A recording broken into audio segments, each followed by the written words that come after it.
Vamos a entrar a la palabra de Dios. Vamos a hablar del momento, del tiempo que estamos celebrando. Hoy mi sermón se titula Una tumba vacía.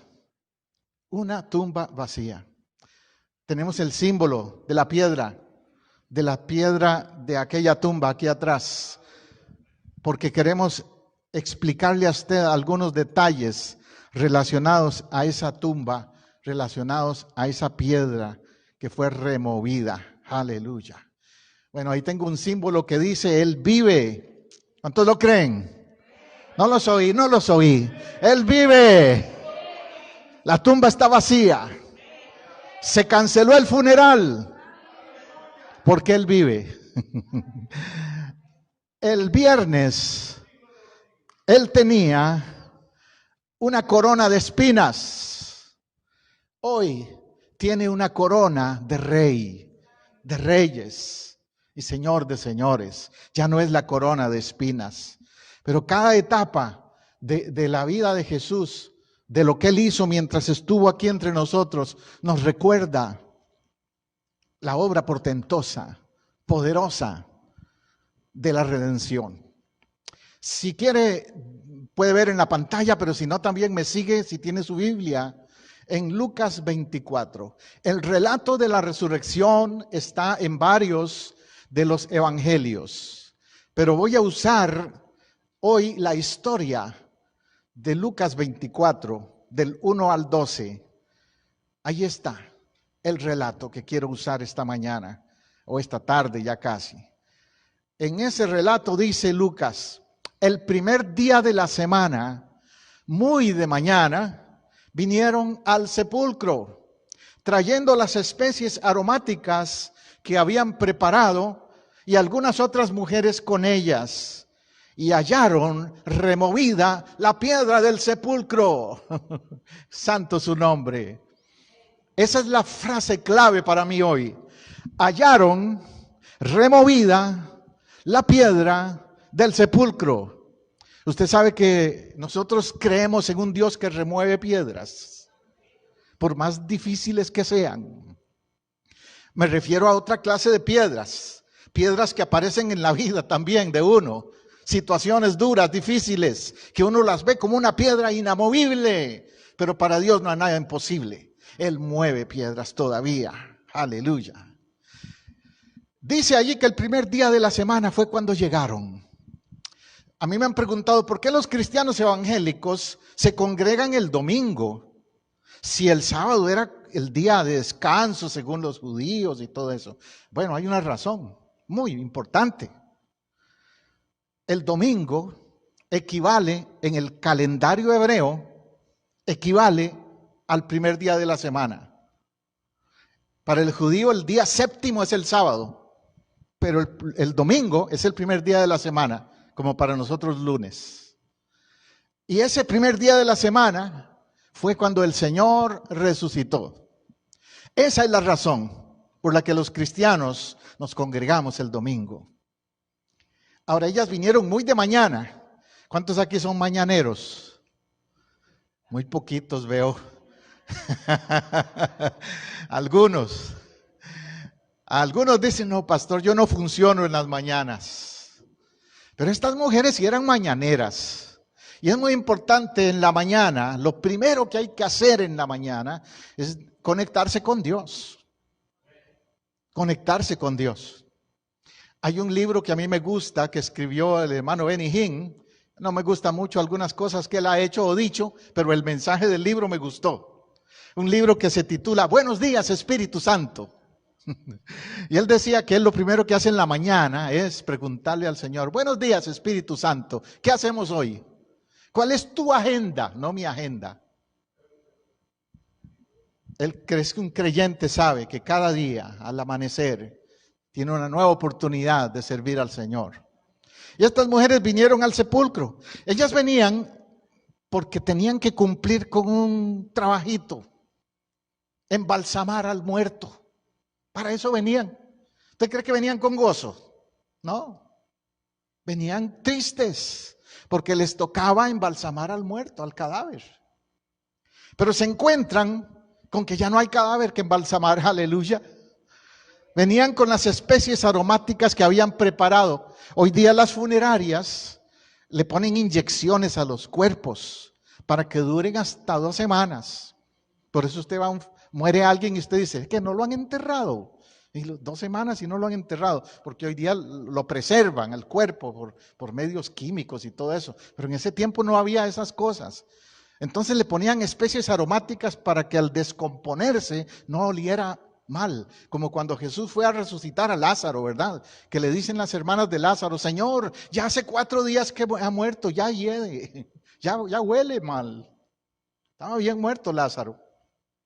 Es que Jesús, nuestro Dios, Él es experto en resucitar muertos. Y Él resucitó Él también por el poder de Dios que estaba en Él. Y algunas otras mujeres con ellas. ¿Cuántas veces hemos dicho, y lo vuelvo a decir, las mujeres son muy importantes en la iglesia? Mujer que estás aquí, mujer que me estás oyendo, ustedes son muy importantes en la iglesia. No quiero echarnos tierra a nosotros los hombres, pero la pura verdad es que nosotros los hombres nos cuesta venir a la iglesia. Somos rejegos, dicen en mi país. Somos rejegos, somos tercos para eso de venir a la iglesia. Casi siempre viene primero la madre de uno, la esposa, y por ahí nos empiezan a jalar, porque la mayoría de los hombres nos cuesta venir a la iglesia. No debe ser así, pero las mujeres sí, son líderes en la iglesia, son importantes. Para mí como pastor, mi esposa primero, como mujer de Dios que es, y todas ustedes son muy importantes. Y entonces dice que hallaron removida la piedra del sepulcro. He ahí el meollo del asunto. Cuando llegan a ese lugar, ya no estaba el cadáver, ¿verdad? Y no pudieron hacerlo de embalsamar al cuerpo. Lo que hacían era una unción del cuerpo ellas. El día judío comenzaba después de la puesta del sol. María Magdalena, María la madre de Santiago, y Salomé, la Salomé buena, porque había una que no era muy buena. La Salomé buena, en la noche del sábado después de la puesta del sol, después de las 6. Usted sabe que en la costumbre judía entonces, el sábado comienza el viernes a las 6 y termina el sábado a las 6. Así es en el calendario judío. Entonces ellas después de las 6 fueron a comprar, porque antes de eso estaba todo cerrado. En la cultura judía no vayas un sábado de compras, todo está cerrado. Por aquí cerca ya lo cerraron, pero había una tienda judía que a mi esposa y a mí nos gustaba ir a comprar un pan que hacen ellos y otras cositas. Y fuimos un par de veces antes de las 6 y no, está cerrado. Después de las 6 venga. Pues así era. Y llegaron a comprar las especies costosas para ir a ungir el cuerpo. En la mañana del domingo, probablemente todavía estaba un poco oscuro, empezaron a salir en dirección a la tumba. Les repito, imagínense esa caminata. Yo no sé qué conversaron en el camino, pero deben haber ido conversando. Ay, Jesús, el maestro, me acuerdo cuando me iban a apedrear. Cuando me iban a apedrear y él dijo, no, ¿dónde está el que la acusa? Y me salvó físicamente y espiritualmente. Tan hermoso mi maestro. Y ahí iban conversando todo lo que había hecho Jesús en la vida de ellas, probablemente. El apóstol Juan nos dice que María Magdalena, como le digo, la que tiene esa historia de haber sido una mujer de la calle, una mujer resbalosa, prostituta, tiene todos esos etiquetas se le han dado siempre a ella, ¿verdad? Pero ella fue la primera que llegó a la tumba. ¿Qué nos indica eso? La gracia de Dios. La gracia de Dios. Como aquellos que toda la sociedad desprecia, todos aquellos que la sociedad dice estos son los que no tienen derecho en el reino de Dios, son los que tienen el privilegio, como ella lo tuvo, de llegar en la mañana a la tumba, según dice Juan 21. Aleluya, aleluya. Entonces no hallaron el cuerpo. Verso 3, entrando no hallaron el cuerpo del Señor Jesús. Aconteció que estando ellas perplejas por esto, he aquí se pararon junto a ellas dos varones con vestiduras resplandecientes. Ahora en el relato entran otros dos personajes, unos varones con vestiduras resplandecientes. Yo no sé si usted ha tenido experiencias angelicales. Mi esposa y yo sí las hemos tenido. Experiencias con ángeles. Y usted estará pensando, pastor, ¿cómo fue eso? Usted vio uno ahí con un traje blanco y con alas grandotas y todo eso. No, no eran así. No. Es que los ángeles toman formas humanas y se han aparecido como otro ser humano a uno y uno a veces no se ha dado ni cuenta. En este caso se aparecieron ante ellas de una forma más sorprendente, sobrenatural, porque tenían vestiduras resplandecientes. Entonces ellas supieron que había algo sobrenatural en esa situación. De hecho, el verso 5 dice que tenían temor, tuvieron temor. Mi esposa, una vez que estaba enfermo, nuestro hijo Jonathan, que está ahí atrás, él murió. Según nos dijo el médico, él murió y volvió a vivir. Él se había tragado ¿cómo se dice? Una bolita de esas de vidrio, que le dicen una canica, una bolita de vidrio, se había tragado mientras dormía. Imagínate, los niños, Jonathan, ¿por qué hiciste eso? Entonces se estaba ahogando y ya tenía los ojos en blanco y estaba mal. Y también le dio una fiebre muy alta. Y la cosa es que mi esposa se puso a orar y al orar dice que ella sintió como que algo entró al cuarto, una presencia de algo entró. Que en el momento en que entró ella sintió eso, como un temor, pero no un temor de miedo, de algo maligno, sino como un temor de reverencia, que algo entró allí. Porque ella estaba cayéndose de sueño, yo también, y ella oró y dijo, Señor, ayúdanos a que nuestro hijo esté bien y se recupere. Envía ángeles. Y eso fue lo que pasó, entró un ángel. Ella dice que sintió la presencia de un ser alto que pegaba al techo. Ella vio una figura allí, de un hombre, un varón que pegaba al techo. Para hacer la historia corta, cuando ese varón se apareció, me cuenta mi esposa siempre, ella sintió paz, no miedo, paz, mucha paz. Y entonces fue cuando nuestro hijo revivió, volvió en sí, abrió los ojos. Y lo llevamos al hospital y los médicos dijeron, este niño tuvo algo cerebral que le afectó al cerebro y hay que cuidarlo mucho, a lo mejor queda dañado, queda incapacitado y bueno, un montón de malas noticias nos quería dar el médico acerca de las consecuencias de lo que a él le pasó, por la fiebre alta que le vino y por todo eso. Pues resulta que no. Jonathan es súper inteligente, no porque esté ahí, pero tiene una maestría de la universidad, se la sabe toda con todo esto de equipos, de máquinas, de tecnología, súper inteligente. El Señor le sanó. Amén. El Señor le sanó. Pero sí, estas mujeres, volviendo a la historia del relato bíblico, tenían un poco de temor cuando vieron a ese ángel. Y bajaron el rostro a tierra y dijeron, o les dijeron a ellas, les dijeron los varones estos, ¿por qué buscáis entre los muertos al que vive? Esa es la pregunta del día. Hay gente todavía buscándolo en lugares equivocados o en maneras equivocadas. Hay gente que no ha entendido que ya no está en la tumba. Hoy día, en esta Semana Santa, hay en muchos países muchas procesiones que le llaman, ¿no? Sobre todo de parte de la iglesia romana, tradicional. Habrá muchas procesiones y habrá mucha gente pensando que ese Nazareno, que ese Jesús está muerto, que por eso hay que cargarlo, porque no puede él mismo. Y eso es un error.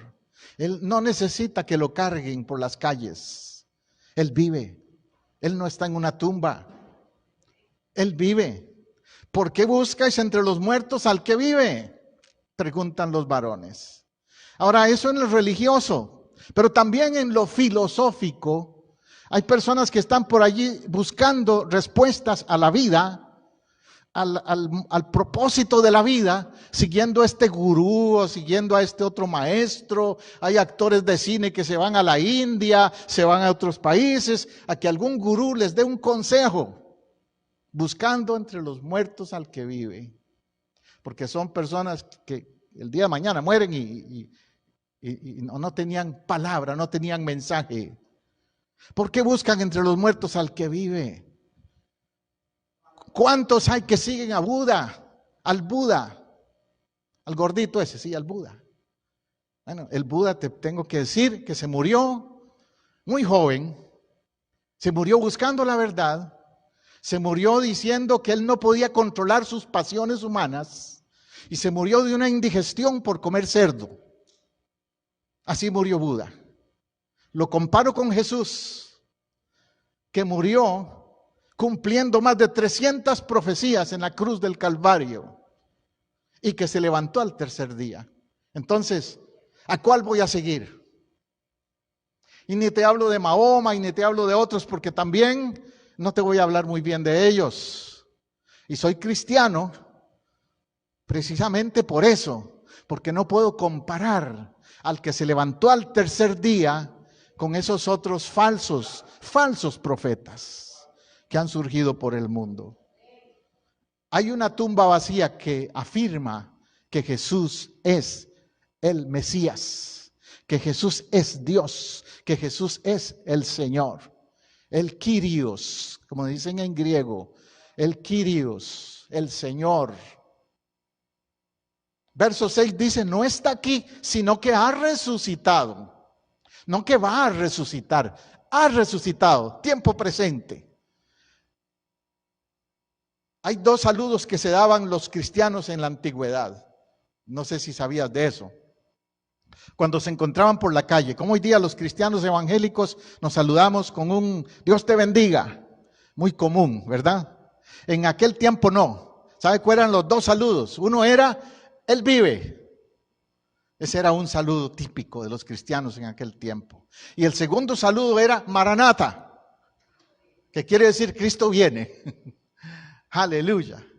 Porque el cristianismo, no como religión, el cristianismo como fe, se sostiene de dos declaraciones: que Él vive y que Él viene. Amén. Son los dos fundamentos, pilares de nuestra fe cristiana. Entonces en ese verso 6 dice, no está aquí, ha resucitado. Acordaos de lo que os habló cuando estaba en Galilea. Hagan memoria. Ellas todavía estaban con el chip, como dicen, con la idea de que se murió. Pero les dice el varón que se les aparece, hagan memoria. Él les dijo a ustedes antes, es necesario que el Hijo del Hombre sea entregado en manos de hombres pecadores y que sea crucificado y resucite al tercer día. Santo su nombre. Es necesario, me llama la atención esa frase que usa el ángel. Era necesario. Jesús no fue a la cruz por casualidad, era necesario para cumplir el plan, el propósito redentivo para nosotros. Era necesario. Algunos han dicho, ¿por qué Dios no nos salvó de otra manera? Porque Él tenía que cargar el pecado nuestro y en la cruz era donde se iba a realizar esa obra redentora. Era necesario. Y fue entregado en manos de hombres, ¿qué dice? Pecadores. Él no era pecador, pero fue castigado como un pecador. El Viernes Santo yo hablé de eso aquí cuando hablamos de las 7 palabras, ¿verdad? Isaías lo afirma, el herido fue por nuestras rebeliones, castigado por nuestras rebeliones. Era necesario que fuera crucificado, pero no se quedó allí. Por eso las iglesias nuestras cristianas evangélicas tienen una cruz, pero sin cuerpo. Usted no va a ver una cruz con cuerpo en una iglesia cristiana evangélica. ¿Por qué? Porque Él resucitó. porque estamos recordando nada más el lugar donde Él se entregó. Pero tenemos una tumba vacía. El otro símbolo es esa piedra, una piedra que fue removida, porque Él resucitó al tercer día. En el versículo 8 dice entonces que ellas se acordaron de sus palabras y volviendo del sepulcro dieron nuevas. Ahora sí, ahora cambió la mentalidad. Ahora entienden el mensaje. ¿Verdad que usted y yo hubo una época en nuestra vida cuando tal vez no entendíamos el mensaje?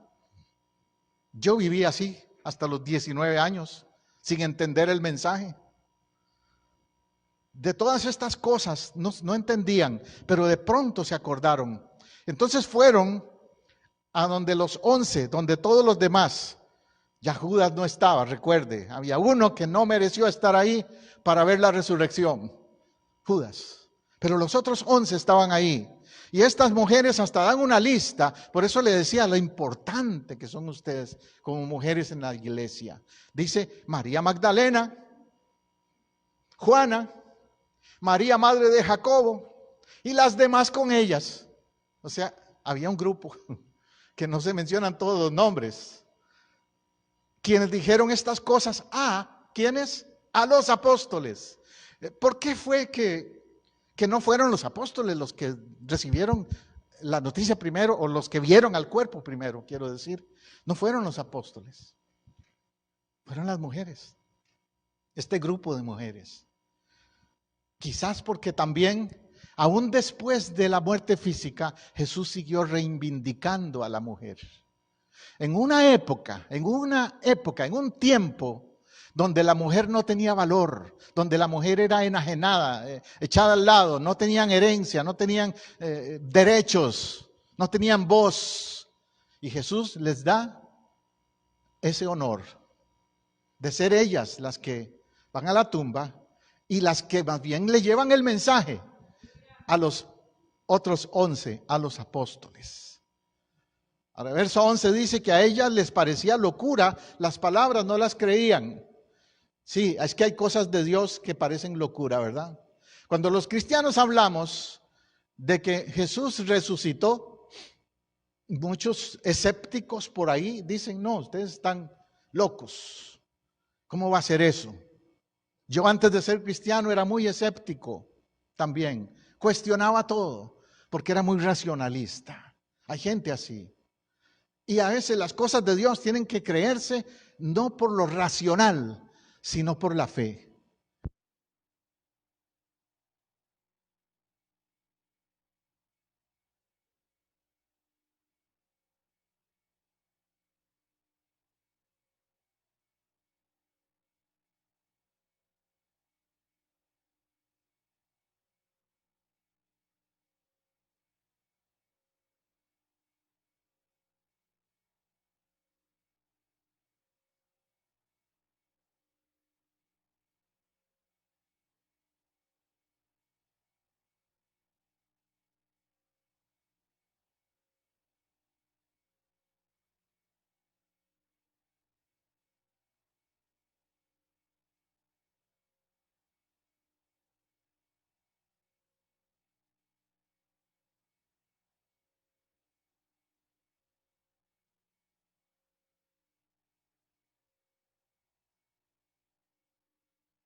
Uno que tiene fama, Pedro. ¿Por qué? Porque Pedro era el impulsivo.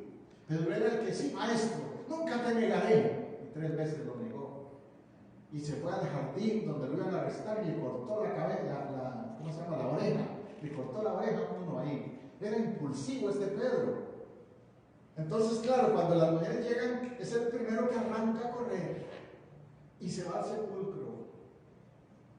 Y cuando miró adentro, vio los lienzos solos y se fue a casa maravillándose de lo que había sucedido. Ahora Pedro también es parte de los testigos oculares. En una corte, cuando se lleva un caso a una corte, un juez pregunta siempre, ¿quién lo vio? Si no lo vio nadie, no hay caso.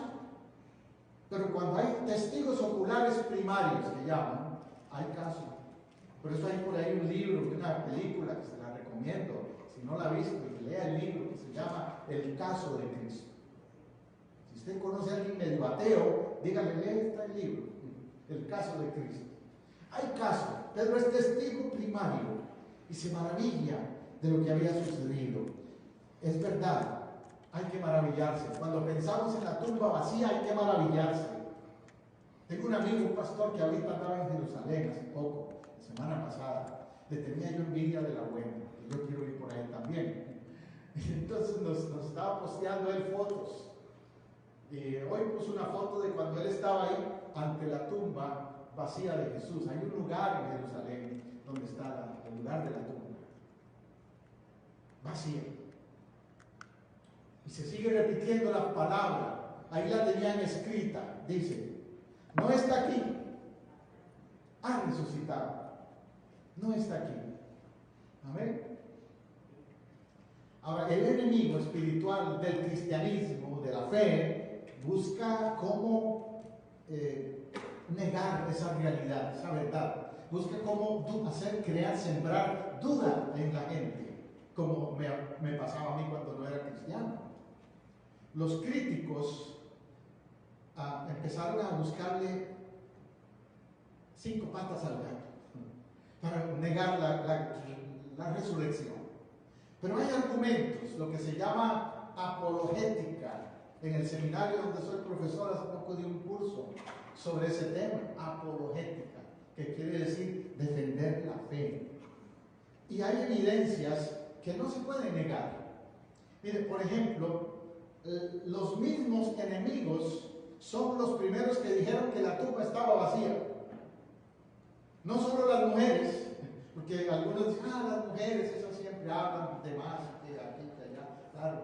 Pero resulta que los enemigos, los religiosos, los fariseos y toda esa gente, fueron los primeros que dijeron, los discípulos se robaron el cuerpo, pero estaban admitiendo que la tumba estaba vacía. Historiadores como Josefo, como Plinio y otros historiadores de esa época, extra bíblicos, también dijeron que los sacerdotes andaban diciendo que el cuerpo no estaba en la tumba, que se lo robaron o algo, pero no estaba en la tumba de José de Arimatea. Ellos reconocieron que la tumba estaba vacía. Dice Mateo 28, reunidos los ancianos, ha habido consejo, dieron mucho dinero a los soldados. ¿Qué hicieron? Compraron a los soldados, diciendo, digan ustedes, sus discípulos vinieron de noche y lo hurtaron, estando nosotros dormidos. Pero tampoco les sirvió eso, porque en la ley romana, un soldado que dejaba escaparse a un preso, lo pagaba con su vida, lo mataban. Y los soldados no aceptaron el soborno. Tuvieron que buscarle otro argumento al asunto.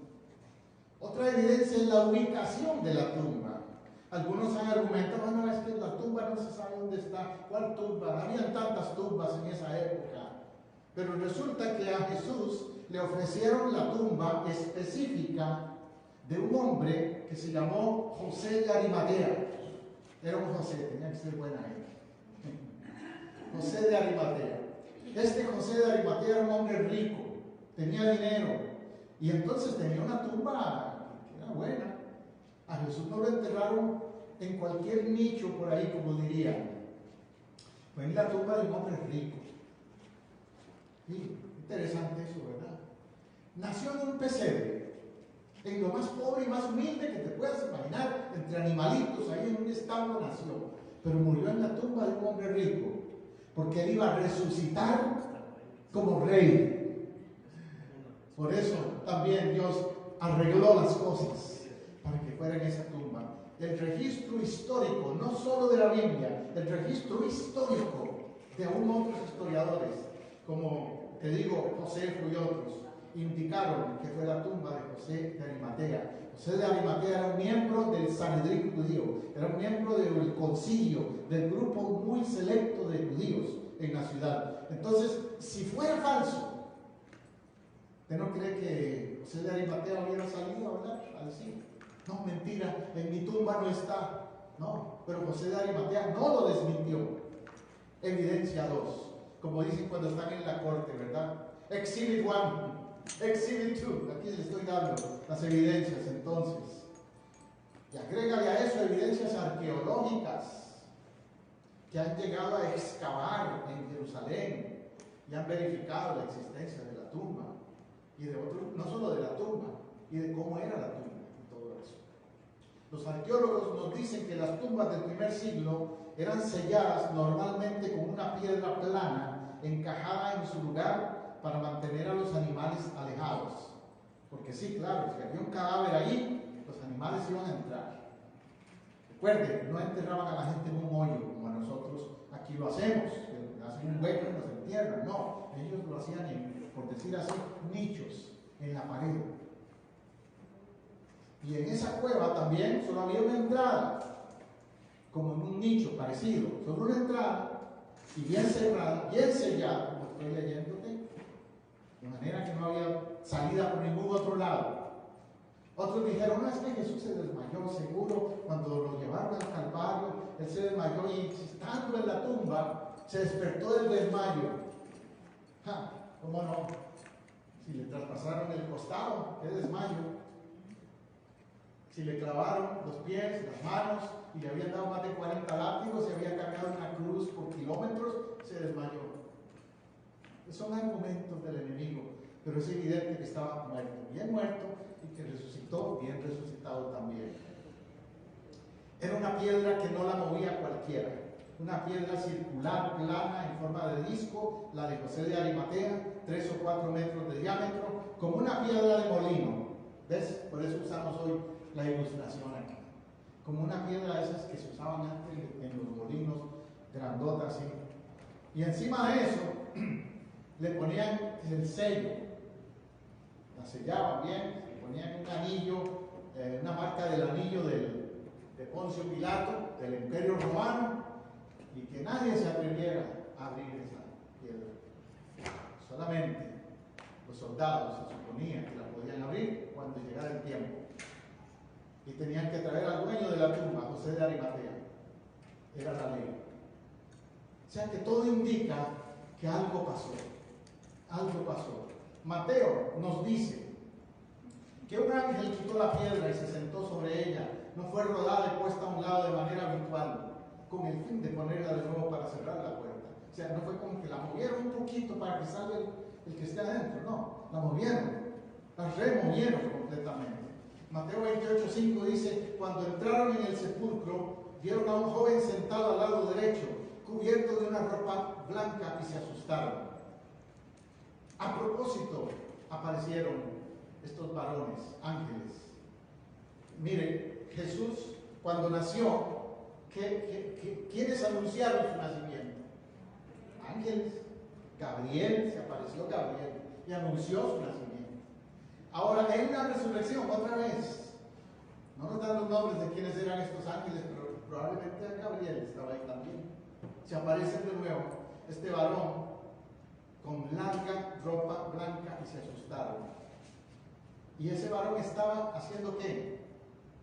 Cuidando la tumba. El ángel llegó ahí con un propósito, no solo remover la piedra, sino también asegurarse de que ninguna otra persona entrara que no fueran las mujeres, porque era el plan de Dios, que ellas fueran las que llegaran ahí primero. En la Biblia, los ángeles aparecen a los humanos en forma humana. Pueden ser forma de hombre, forma de mujer, formas humanas. Ellos hablan a veces con voz audible, pero también pueden hablar al espíritu, al corazón de uno. Recuerde cuando aparecieron ángeles a Lot en Sodoma y Gomorra, se aparecieron como seres humanos. Sí, así es. Otro detalle que me llama la atención, aparte de los ángeles que aparecieron, otro detalle es la ropa, lo que Jesús tenía cuando lo envolvieron, ¿verdad? El manto que él tenía y todo eso. La ropa de la tumba no estaba alterada. Como la teoría fue que se robaron el cuerpo, si alguien entra a robar, ¿qué hace? deja todo en orden. No, un ladrón entra y tira todo, mueve las gavetas y deja evidencia de que se robó algo, ¿cierto? Pues también, si hubiera sido un robo del cuerpo, hubieran quedado por ahí las vendas, la ropa de Jesús tirada desordenadamente, pero no fue así. Estaba doblada y dejada a un lado, como cuando alguien se quita la ropa en la noche y se pone otra ropa y se va. Jesús hizo eso. Jesús cambió de ropa completamente. Es que Dios provee todo lo necesario. Estas ropas inalteradas en la tumba y estos envoltorios demostraron claramente a los discípulos que Jesús había resucitado de entre los muertos. Recuerde que cuando Él se le aparece a las mujeres en otro de los relatos, ellas querían tocarlo. Y Jesús les dice, no me puedes tocar todavía, porque no he subido. Era apenas saliendo de la resurrección, de la tumba, pero ya era el Cristo resucitado. El ángel estaba ahí entonces solamente guardando la evidencia, y la declaración que hace el ángel es clave en todo esto. El ángel dice lo que ya nosotros estamos afirmando: ha resucitado, ha resucitado, ha resucitado. Gloria al nombre de Jesús. Cuando Él nace, los ángeles dicen: gloria a Dios en las alturas y paz en la tierra. Ahora otra vez ángeles dicen: ha resucitado, ha resucitado. Y en el Apocalipsis, si usted lee el Apocalipsis, va a leer que ángeles otra vez dan otro anuncio. Y ese anuncio es: he aquí, Él viene, y todo ojo le verá. El anuncio va a ser diferente. Entonces, para concluir, ¿qué podemos guardar como lecciones de esta historia bíblica? Número uno, que la resurrección de Jesús prueba que hay vida después de la muerte. Que esta vida no es el final. Por eso Él le dijo a María y a Marta, los hermanos de Jesús, cuando estaban reclamándole: maestro, si hubieras venido antes, pero ya está muerto hace 4 días. Y Jesús les contesta: es que ustedes no saben que yo soy la resurrección y la vida, y que el que cree en mí, aunque esté muerto, vivirá. Aleluya, gracias, Padre. ¿Cuántos estamos seguros de eso? De la vida eterna, de que esta vida no es el final. Mi amigo que me escuchas, en otro momento, en otro lugar, te pregunto eso mismo. Muchos piensan hoy que la existencia terrenal es todo lo que hay.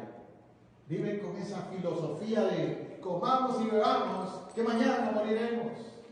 Pero no, hay un más allá. Hay vida después de esta vida. Aleluya. Y Jesús nos da propósito, ahora y más allá. Él dijo: yo he venido para que tengan vida. Juan 10:10 dice, y vida en abundancia. Ahora, pero también para que tengamos vida eterna. Dios te creó a ti y a mí como seres eternos. ¿Usted sabía eso? Con almas eternas. El pecado fue lo que cortó esa eternidad física. Pero en lo espiritual somos eternos. Cuando un creyente, un cristiano muere lo físico, pero su alma vive, su espíritu vive. No es el fin. Por eso el Señor Jesús dijo: en la casa de mi Padre muchas moradas hay. Porque hay algo más allá. La tumba vacía entonces nos da ¿qué? Esperanza. La tumba vacía nos da seguridad de salvación. La tumba vacía es no meramente un símbolo religioso. La tumba vacía es un testimonio del poder de Dios. Ora conmigo. En esta mañana, en este día, Señor, permite que este mensaje, que esta palabra penetre en la vida de alguien como lo hiciste conmigo un día. Que hoy se abran los ojos espirituales de alguien y puedan entender la tumba vacía, como aquellas mujeres que venían, Señor, desanimadas, pensando que ya no había esperanza, y ahora ven diferente la vida. Cada uno de los que están aquí presentes, si usted me ha escuchado aquí, en este lugar hoy, y puede decir, yo creo en la tumba vacía, levante su mano. Y yo creo en la tumba vacía. Yo creo en el poder de la resurrección. Yo creo que no hay muerte después de esta vida si soy aceptado como hijo de Dios. Yo creo que la vida en Jesús me da vida a mí también. Y usted que me ha escuchado en otro lugar, en otro momento, a mí mismo, afirme igual, diga, yo creo en la vida. Hoy, en este día, recordando la resurrección, yo creo en la resurrección de Jesús y creo que un día yo tendré resurrección también, por fe en su nombre, por fe en su nombre. Amén y amén y amén. Aleluya. Quiero concluir con una alabanza, un canto que conocí hace años, estilo mariachi. No soy mexicano, pero de vez en cuando me atrevo a cantar mariachi. Y hoy es un canto que tiene que ver con la tumba vacía. Quiero que le ponga atención al mensaje que tiene esa alabanza.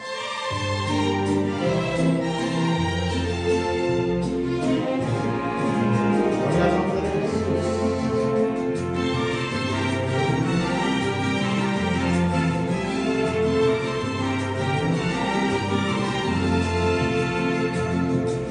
Una tumba vacía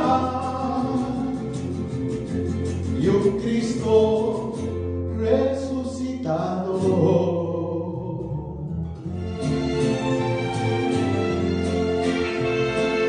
A vivir en esta vida yo estoy determinado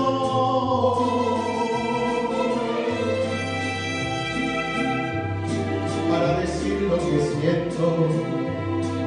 Razones llevo conmigo, pecados con su sangre los borró mi buen amigo.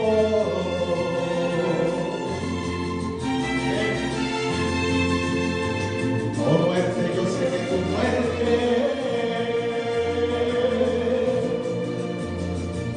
sepulcro yo tu amigo. Jerusalén fue testigo cuando la tumba se abrió. Y yo soy testigo también de que Él vive. Espero que tú también, amigo y hermano, lo puedas confesar. Él vive.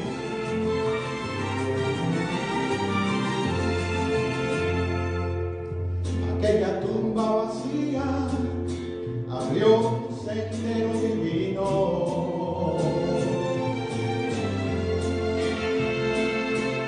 Adorar al Rey de Reyes era siempre mi destino.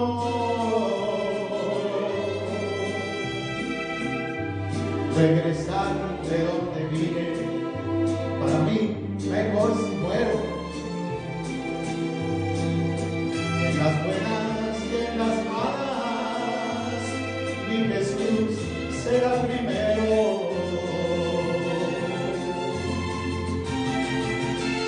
Oh sí, oh muerte, yo seré tu muerte. Sepulcro yo tu amigo. Jerusalén fue testigo cuando la tumba se abrió.